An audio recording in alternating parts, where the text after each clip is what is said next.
And welcome to Wake and Bake. I'm your host Chapatti, and we're here with a very special guest, a world-class reformer of consciousness and enlightenment and knowledge about food and diet, Mr. Dick Gregory. Thank you, brother. A pleasure to have you here. Pleasure. Thank Very you. nice. Thank you for doing what you're doing, too. We all have to do it. You know, food is so prominent now in the world, and with the enlightenment of people's thoughts, their awareness, their consciousness, their activity, their emotions. Tell me a bit about the importance to you that natural and organic food has, and how you can convey this to our audience. Well, remember, that's just part of it, a small part. There's enough food blown on this planet to feed everybody. You got a handful of thugs that we ain't gonna mess with. Yes. So we do all these shows and we'll skip past them. Yes. Monsanto, all these folks that deliberately destroy crops. Yes. We have food and dairy the government pays to keep off the market. Yes. Nobody should have to go to bed hungry on this planet. I understand. So what they have now, they've taught us how to eat for taste and not for nutrition. Right. And so with that, so what they got food now that's in the warehouse, that's been in the warehouse 5 years. Mm-hmm. And so we're not eating fresh food, we're not eating anything that's healthy or nutritious. And so until we deal with that, the rest of it we're just playing with. There are people who are willing to pay to say, give me some organic food, give me some this and give me some that. That don't count. Right. The masses of the people who would never think about buying water, who would never think about just buying the little small. You can't even get the right seeds now because Montana, these thugs have already genetically engineered Yes, them. I know. And so consequently, it's almost so big, but money is not power, education is not power, information is power. So what you're doing here is putting information out. So this segment of people that you feed, they almost don't count. These are people that want to eat something good, they want to feel good, but the billions of people that go to bed hungry every night when, food shouldn't even be an option, you know? And then the advertisers teach poor folks that you're supposed to eat this, you're supposed to eat that. All you need is one thing. You can eat carrots today, you can eat beans tomorrow, you can eat beans the next day. And you can survive. You can survive. You know, something happened here in California maybe 20, 50, 30 years ago. What was that? The doctors went on strike. Oh, yes. And they stayed on strike for a year and found out more folks died that year than ever before. They hurried up and came off the strike. Right. And so they're just, the myth that we have, what we put in children's food in schools, the chemicals in the average, here's what we need to do. Whenever there's a murder or a shootout or somebody go and wipe out something, the first thing we should do is check the blood to see what chemicals they have in their body that come from the food they were eating. Okay, see, you hear old folks now say, well, when we was their age, you didn't have additives in your food. For instance, the number one cause of cancer, let me put it, the number one cancer group in America today is vegetarians. It comes from soybean. Yes. They won't have a debate about is soybean good or soybean. There is no debate. The black scientist, George Washington Carver, at Tuskegee, Alabama, invented soybeans for the United States government, the military. They said, we want you to create something that out of it we can get rayon, nylon, paint, ink, glue, and plastic. About 80 years ago, they made a car out of soybean. Yes. And so now you have people that get cancer. I have a daughter that eats pure than anybody could ever want to eat. She just had major surgery because she couldn't be convinced that soybean. Most of the fibroid tumors in America, soy product. And so when you stop and think about what they're able to do, America is the only country in the world that can genetically engineer the food and don't have to label it. Every place in the world, you have to label it except here. What about organic soy? There is no, see, we always keep looking for something. Yes. Soybean was not made for human consumption. For animals. It wasn't even made for animals, okay? And so consequently, we keep saying, well, what about organic this? Well, let's look at organic. They make organic tomatoes, crossbreed with a fish cell. What does that mean? That means the tomato can hold water. So you put a tomato on your kitchen table and leave it there for 6 weeks, it's just pretty and red. The people who eat those tomatoes, their body holds water. So when I go to my doctor and the doctor knows nothing about this and check me, he think I need water pills. He think I'm having a problem with something malformed. They do this for all kinds of, for instance, on solar power, there's an expiration date. Once it passed that date, those chemicals turn into a mild poison. They wouldn't kill you.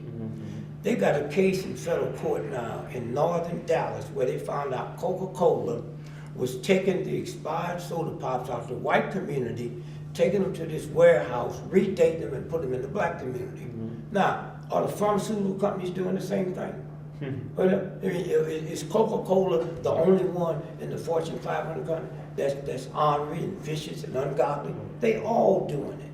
And so consequently, you know, even when you talk about, look, if you and I grew 10,000 acres of grain and decided we're gonna give it to starving nations, we can't, because that grain is licensed.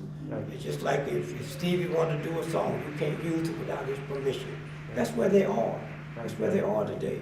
And so they do anything they want to do. Well, they give us what they want, not what we want. Well, they give us what we take.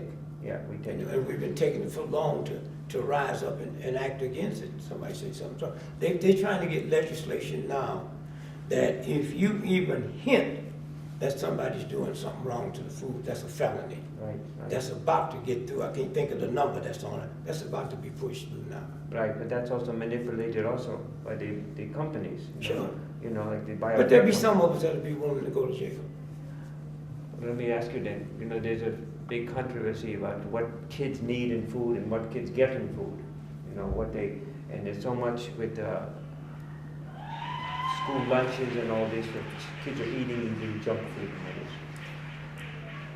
take for granted, unfortunately that's the case. So is there any one food you could recommend, or two foods, that perhaps would be maybe more of an ideal food, a well-balanced food, having nutrients, but maybe perhaps hopefully organic, you know, thing that you might think would be a good... Well, you see, one day soon we're going to have to stop talking about that and talk about the seeds. Who controls the seeds? Yes.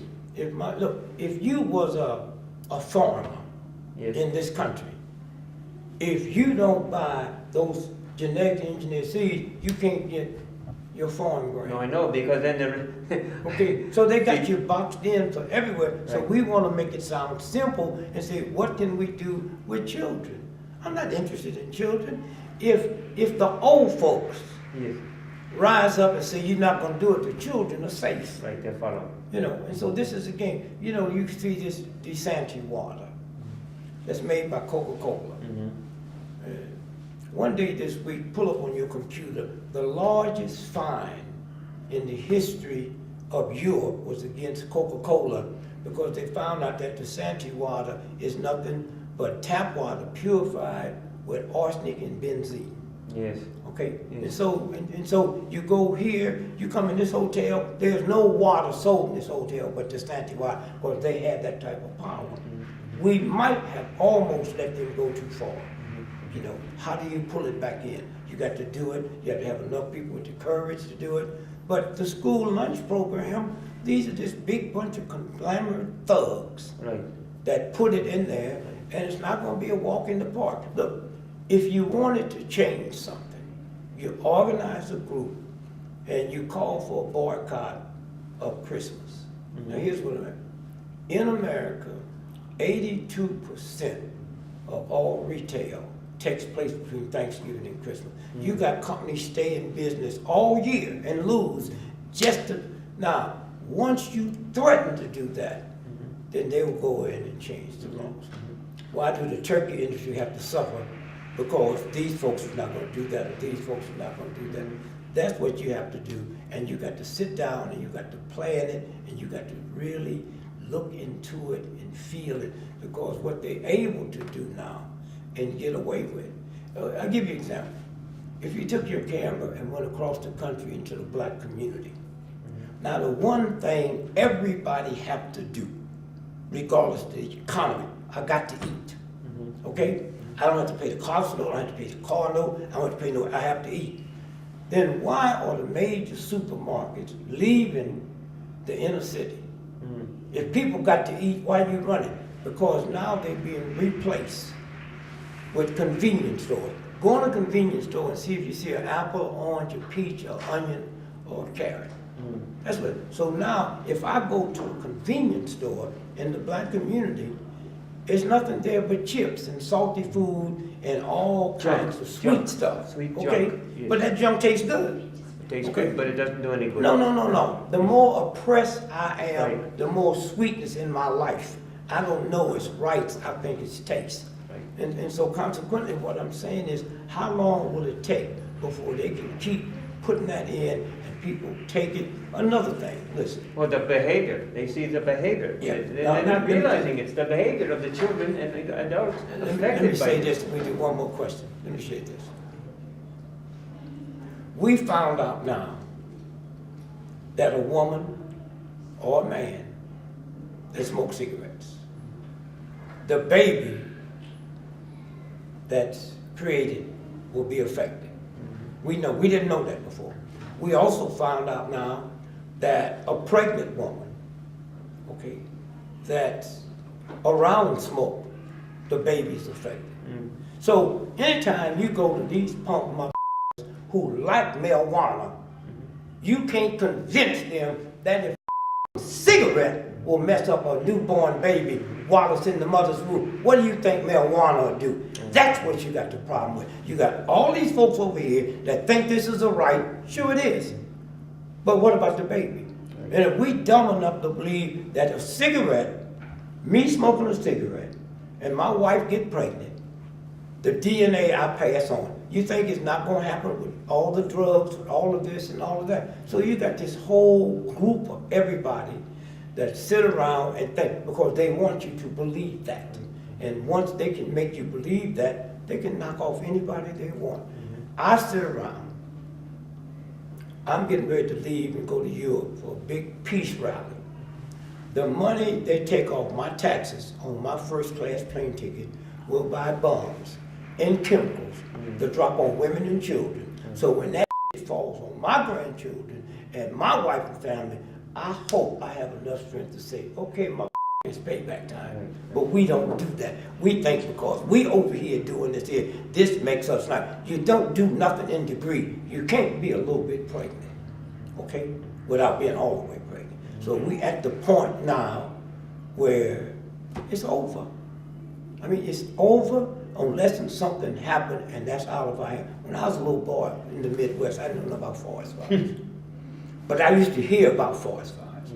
And when it got real bad, you see the governor, wasn't on TV, we didn't have TV, and said, if we don't get a shift in the wind, we can't save it. So I'm grown up and I never read where a state burnt down, which means what? There was a shift in the wind. Who determines the shift in the wind? Okay? Now it's hard for people to be convinced that we have a microwave up in Katuna, Alaska.